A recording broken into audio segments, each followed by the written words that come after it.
We choose to go to the moon in this decade and do the other things, not because they are easy, but because they are hard. Godspeed, John Glenn. Roger, 0G, and I feel fine. Okay, my feet are out. Okay, I'm out.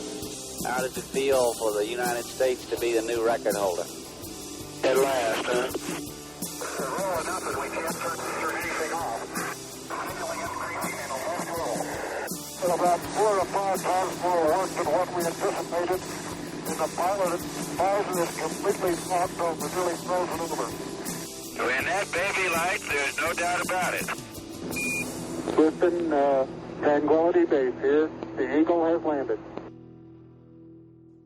Hello and welcome. This is Michael Annis, and you're listening to episode 85 of the Space Rocket History Podcast. And now, Gemini 11 with Charles Pete Conrad and Richard Gordon, Part 3. We left off last time shortly after Richard Gordon's completion of his first EVA. The next day, Conrad and Gordon skipped breakfast to get the cabin ready before they used the Agena engine to boost their orbit. They wanted things stowed away properly, just as though it was a re-entry they were preparing for. So they suited up, closed their faceplates, and stowed everything they could. As the crew made a pre-firing check of the Agena, they noticed that it was not accepting commands immediately. Orders had to be repeated before they were acknowledged. Conrad told Capcom Bean about this and learned that the Agena was responding properly. The trouble was apparently in the spacecraft displays. To that, Conrad complained, "It's a heck of a time to have a glitch like that show up here."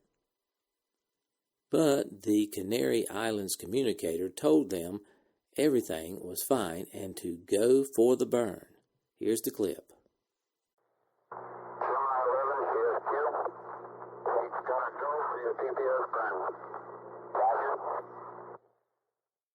The message was go for PPS burn. PPS stands for the primary propulsion system for the Agena. At T plus 40 hours 30 minutes into the flight, in the 26th orbit, Conrad triggered the firing signal to the target vehicle's main engine. For 26 seconds, it belched a fiery stream to add 279 meters per second to their speed. "Whoop-de-doo!" Conrad yelled. "That's the biggest thrill of my life." Since they faced the Agena, the acceleration forced the crew forward onto their seat harnesses. They watched the great round ball of Earth recede. What about orbital mechanics now, they wondered. Were they going to stop? Then a message came in from Carnarvon, which was 1,372 kilometers below. "Hello up there." This was Conrad's reply. Okay, everything's still up here and the world is round. You got a good view? I mean, it's spectacular. Bill, it's utterly fantastic. You wouldn't believe it. Conrad continued, quote, "I can see all the way from the end around the top, about 150 degrees, end quote. The Capcom, Balin Bean, asked him to expand upon his impressions from his high vantage point. Conrad continued, quote, "It's really blue. That water really stands out and everything looks blue. The curvature of the Earth stands out a lot. There are a lot of clouds over the ocean, but Africa, India, and Australia are clear. Looking straight down, you can see just as clearly. There's no loss of color and details are extremely good." End quote. During the trip up to their higher orbit, the crew had not merely been sightseers, although they did use the tourist's favorite instrument, the camera. Gordon snapped synoptic terrain and synoptic weather photographs. The weather experiments needed cloud cover, and the terrain had to have clear views of the land. Conrad's at-a-glance description of the Eastern Hemisphere thus elated the principal investigators. They eagerly awaited the more than 300 pictures clicked off. Radiation dosage at high altitude had caused some concern before the mission began. The Van Allen belt, which is 2 donut-shaped radiation zones around the Earth, was not constant about the planet, being denser in some regions than other. High apogee orbits for Gemini 11 were therefore planned to take place over Australia because the level of radiation there is comparatively low. Now Conrad reported to Carnarvon, quote, "Our dosimeter reads 0.3 rads per hour up here," end quote. Then Gordon amended this, saying, quote, "Houston, radiation is revised to 0.2 rads per hour," end quote. To which Capcom Alan Bean replied, "Sounds like it's safer up there than a chest x-ray." Conrad later stated that the crew of Gemini 11 received less radiation at 1,570 kilometer orbits than the Gemini 10 crew had at 830 kilometer orbits. Over the United States in the 28th revolution, Conrad used the Agena to lower the apogee of the orbit, firing for 23 seconds decreased speed by 280 meters per second and lowered the spacecraft orbit from 1,372 to 304 kilometers. Another mission objective achieved. After their high-flying excursion, Conrad and Gordon were supposed to get ready for the next EVA period. Instead, Conrad told Beam, "We're trying to grab a quick bite to eat. We haven't had anything all day." The Capcom replied, "Be our guest." After they had eaten, they still had plenty of time before the exercise was to start. In Revolution 29, above Madagascar, Gordon opened the hatch and watched the sunset. Gordon stood on the spacecraft floor, held down by a short tether like the one Collins had on Gemini 10. It allowed him to forget about maintaining body position and left both hands free for his task. He mounted cameras in the brackets without any difficulty. "Most enjoyable," he said of his 2-hour stand-up period. So relaxed and well-oriented was he that the monitoring physicians reported from a medical viewpoint that stand-up EVA was relatively uneventful. Gordon's main task during the 2-night passes of open hatch work was to photograph several star fields using the S-13 ultraviolet astronomical camera. Because of his dirty window, Conrad had some difficulty in pointing the spacecraft/Agena combination in the right direction, but Gordon, with his unimpaired view into open space, coached his commander into position. Agena stabilization was somewhat erratic, but the docked vehicles were steady enough to give excellent results in about 1/3 of the photographs.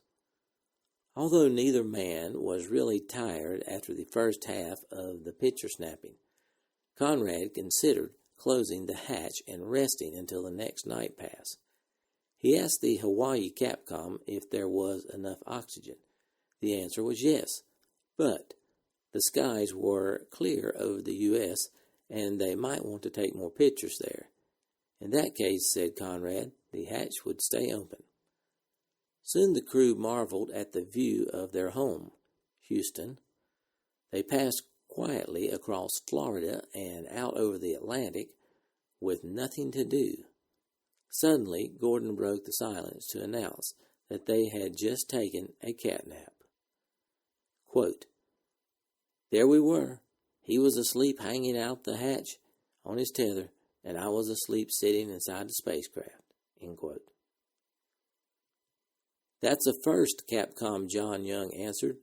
"First time sleeping in a vacuum." "Boy, my legs are tired," Gordon said after closing the hatch. "I'm tired all over, man. I'm beat. Conrad answered. This time their fatigue stemmed mainly from concentration on an experiment. It bore little relation to the hard physical struggle Gordon had endured outside with the umbilical. Now the crew rested and discussed the next major event, the tethered vehicle exercise. There were two ways of carrying out this experiment. In the first, called gravity gradient, the docked vehicle combination assumed the position of a pole always pointing toward the Earth's center. The Agena engine nozzle represented the tip of the pole, and the Gemini adapter section on the spacecraft the top of the pointer. Once the pole was pointed correctly, the crew could then back the spacecraft out of the Agena docking cone slowly until the 30-meter tether became taut.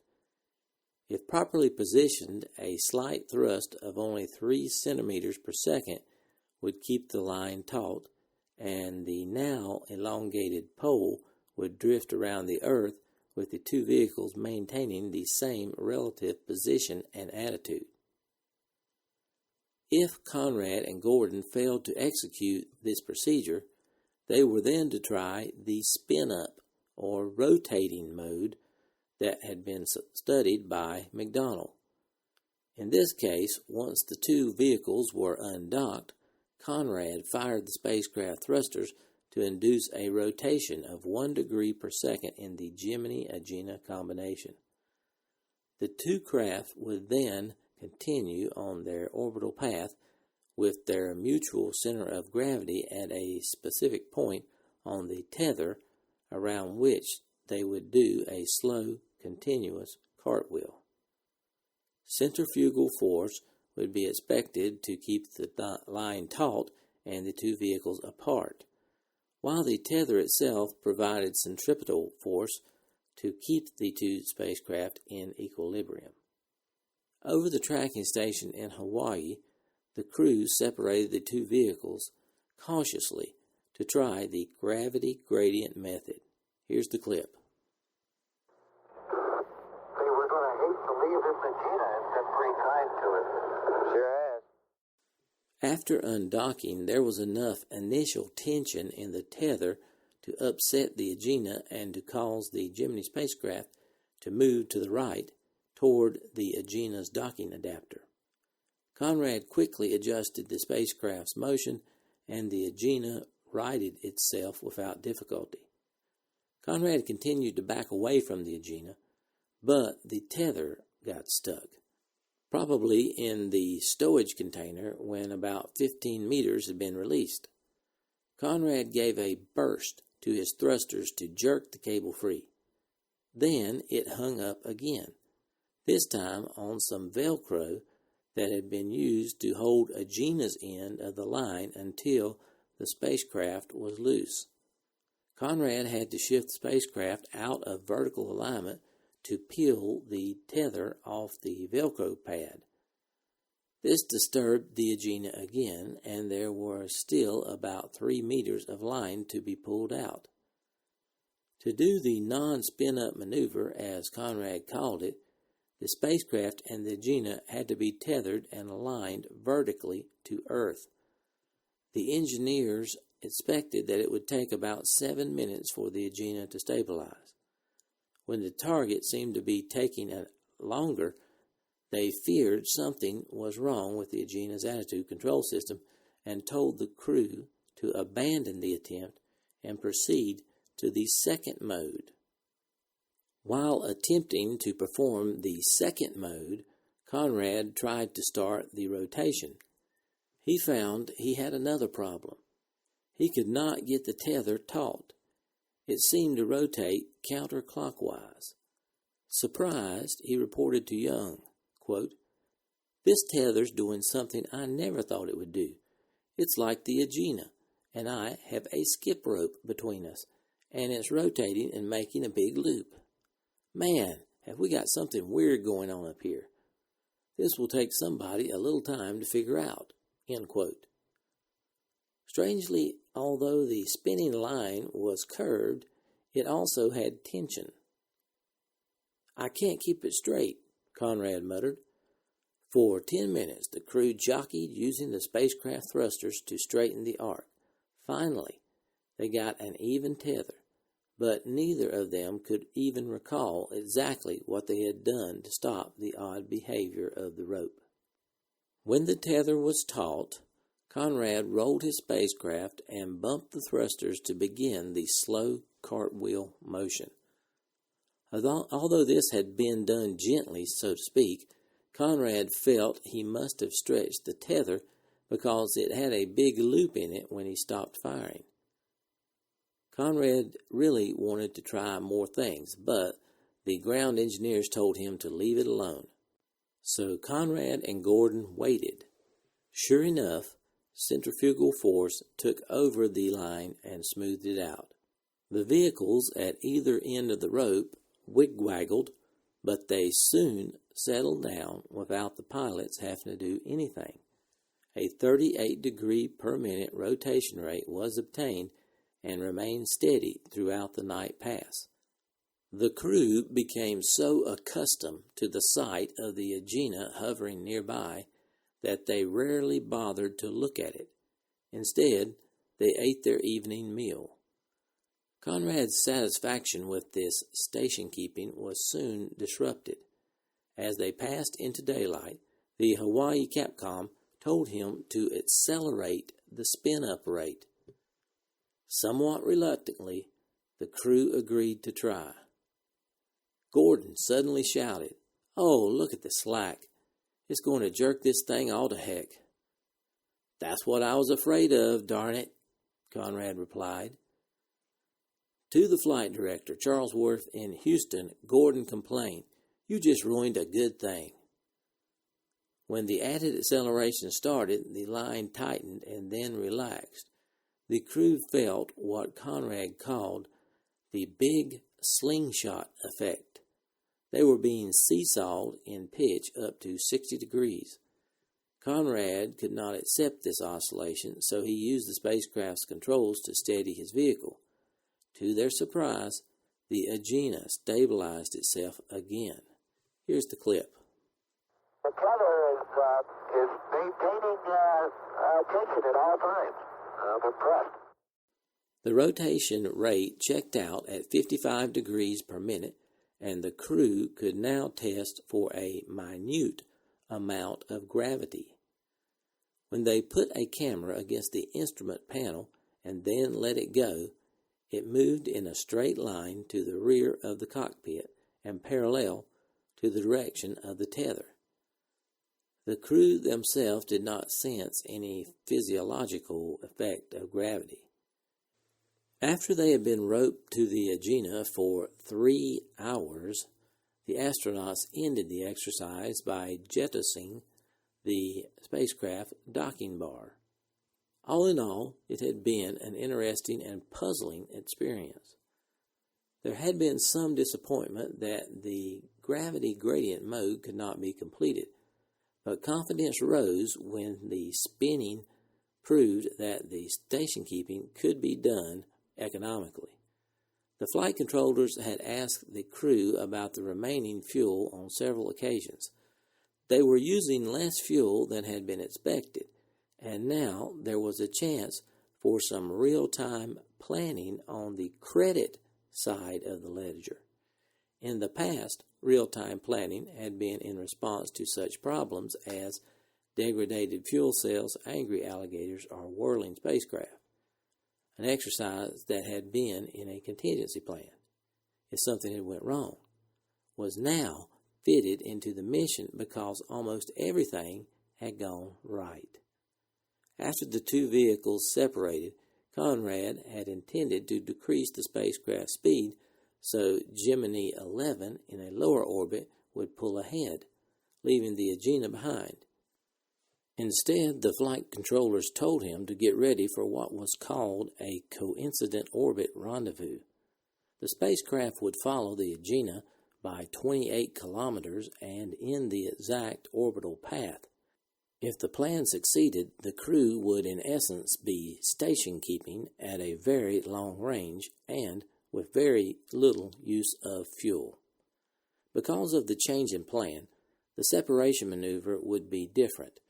Instead of a retrograde firing so the Agena would trail above and behind them, Conrad and Gordon added speed and height to the spacecraft's orbit so the target passed beneath and in front of the vehicle. When the crew saw the Agena below them, moving swiftly across the South American terrain, they understood why astronauts Stafford and Cernan had trouble keeping their target in sight during the rendezvous from above exercise on Gemini 9A. Next, they fired the thrusters to place the spacecraft in the same coincident orbit as the Agena and trailing it. 3/4 of a turn around the world, Conrad decreased his forward speed and, as expected, the spacecraft dropped into the Agena's lane 30 kilometers behind the target and with no relative velocity between the vehicles. While doing their long-range distance formation flying, Conrad and Gordon began to work on Night Image Intensification Experiment D15, which they thoroughly enjoyed. This was a test to see if their night vision could be enhanced by equipment that scanned objects on the ground and relayed what it saw to a monitor inside the spacecraft. While Conrad aimed the spacecraft at desired targets, lights of towns and cities, cloud formations, lightning flashes, the horizon and stars and air glow, coastlines and peninsulas, Gordon watched the displays. Each pilot described what he was seeing to the spacecraft tape recorder. Conrad was handicapped by his dirty window, and the glow from the television monitor prevented him from being fully dark adapted. Still, the 2 revolutions, or about 3 hours of just riding, watching, and taking pictures, was very pleasant. Perhaps the most exciting sight was the lights of Calcutta, India.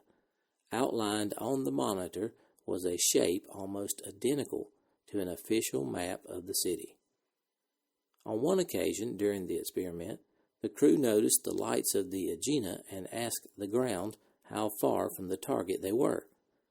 The flight controller on the Rose Not Victor replied that they were still 30 kilometers behind and closing very slowly. They could expect it to be about 26 kilometers away when they woke up the next morning. But when the crew broke their sleep period in Revolution 41, the target was 46 kilometers ahead. This, however, presented no problem for the re-rendezvous. The second rendezvous in Gemini 11, like the first, took only one orbit. At T plus 65 hours 27 minutes of flight time, Conrad tilted the spacecraft nose 53 degrees above level flight and fired the forward thrusters. This slowed the spacecraft's speed and moved it closer to the Earth. Now the spacecraft was in a lower orbit than the Agena and ready for the catch-up maneuver. While they waited for the final approach, the crew did the S-30 dim light photography experiment, taking pictures of the Gegenschein and the zodiacal light, and they completed the Night Image Intensification Experiment D15. An hour after the catch-up maneuver began, with his ship almost level and aimed directly ahead, Conrad gave the aft thrusters a burst to raise the spacecraft orbit. Now the Agena floated just above them, its tether pointing straight up. At T plus 66 hours and 64 minutes, Conrad began to brake his spacecraft. 6 minutes later, he reported that he was on station and steady with the Agena. Gordon noticed that the tether on the target had started waving slowly and surmised that this was caused by the exhaust from the Gemini 11's thrusters. 12 minutes later, the crew broke away from the Agena for the last time. Conrad suggested that Flight Director Lunny might send up a tanker. The crew would be happy to refuel, remain in orbit, and do some more work.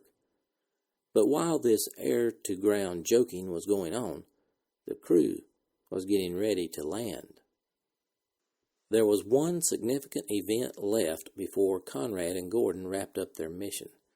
A secondary objective called for the crew to make an automatic re-entry. The commanders of other Gemini flights had flown their spacecraft down from 120,000 meters using the spacecraft's offset center of gravity to generate lift for changes in direction. This had enabled them to make corrections up to 550 kilometers downrange and 50 kilometers cross-range. Conrad, however, would not fly the spacecraft with his hand controller in conjunction with the computer directions. The spacecraft would follow these commands automatically.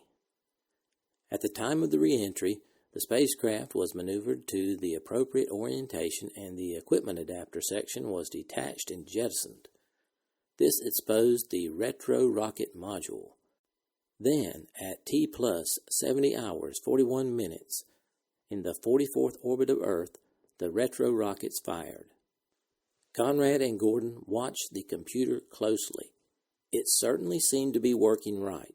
Conrad then disengaged his hand controller and put the system on automatic.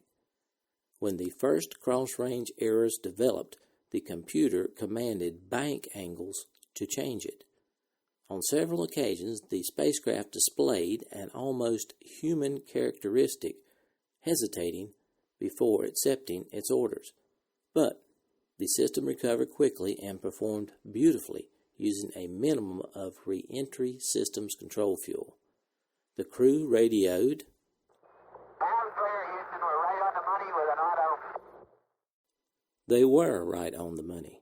The accuracy of the automatic re-entry was thoroughly demonstrated when the spacecraft landed within 4.6 kilometers of the USS Guam, which was a seagoing platform for helicopters. As the spacecraft floated down to its landing after T plus 71 hours and 17 minutes, Capcom Young told them, quote, "You're on TV now," end quote. Here is the clip of the helicopter pilot just after splashdown. Atlantic Chief, this is Westland Leader.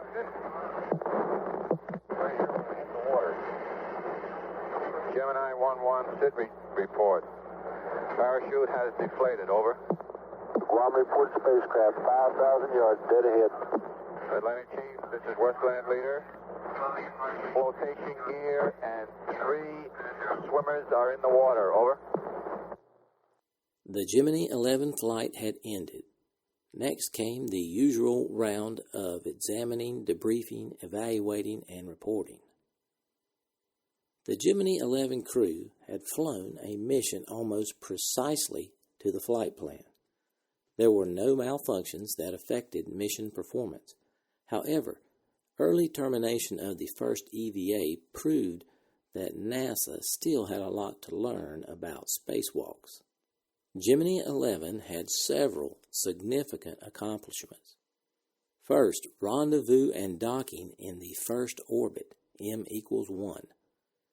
A new altitude record of 739 nautical miles. Gordon set a record EVA time of 3 hours. The tether experiment created a new method of station keeping and a little artificial gravity. Re-rendezvous was added to the flight plan and performed satisfactorily. The first automatic or computer-controlled re-entry, and 10 experiments were performed correctly. All told, a very successful flight.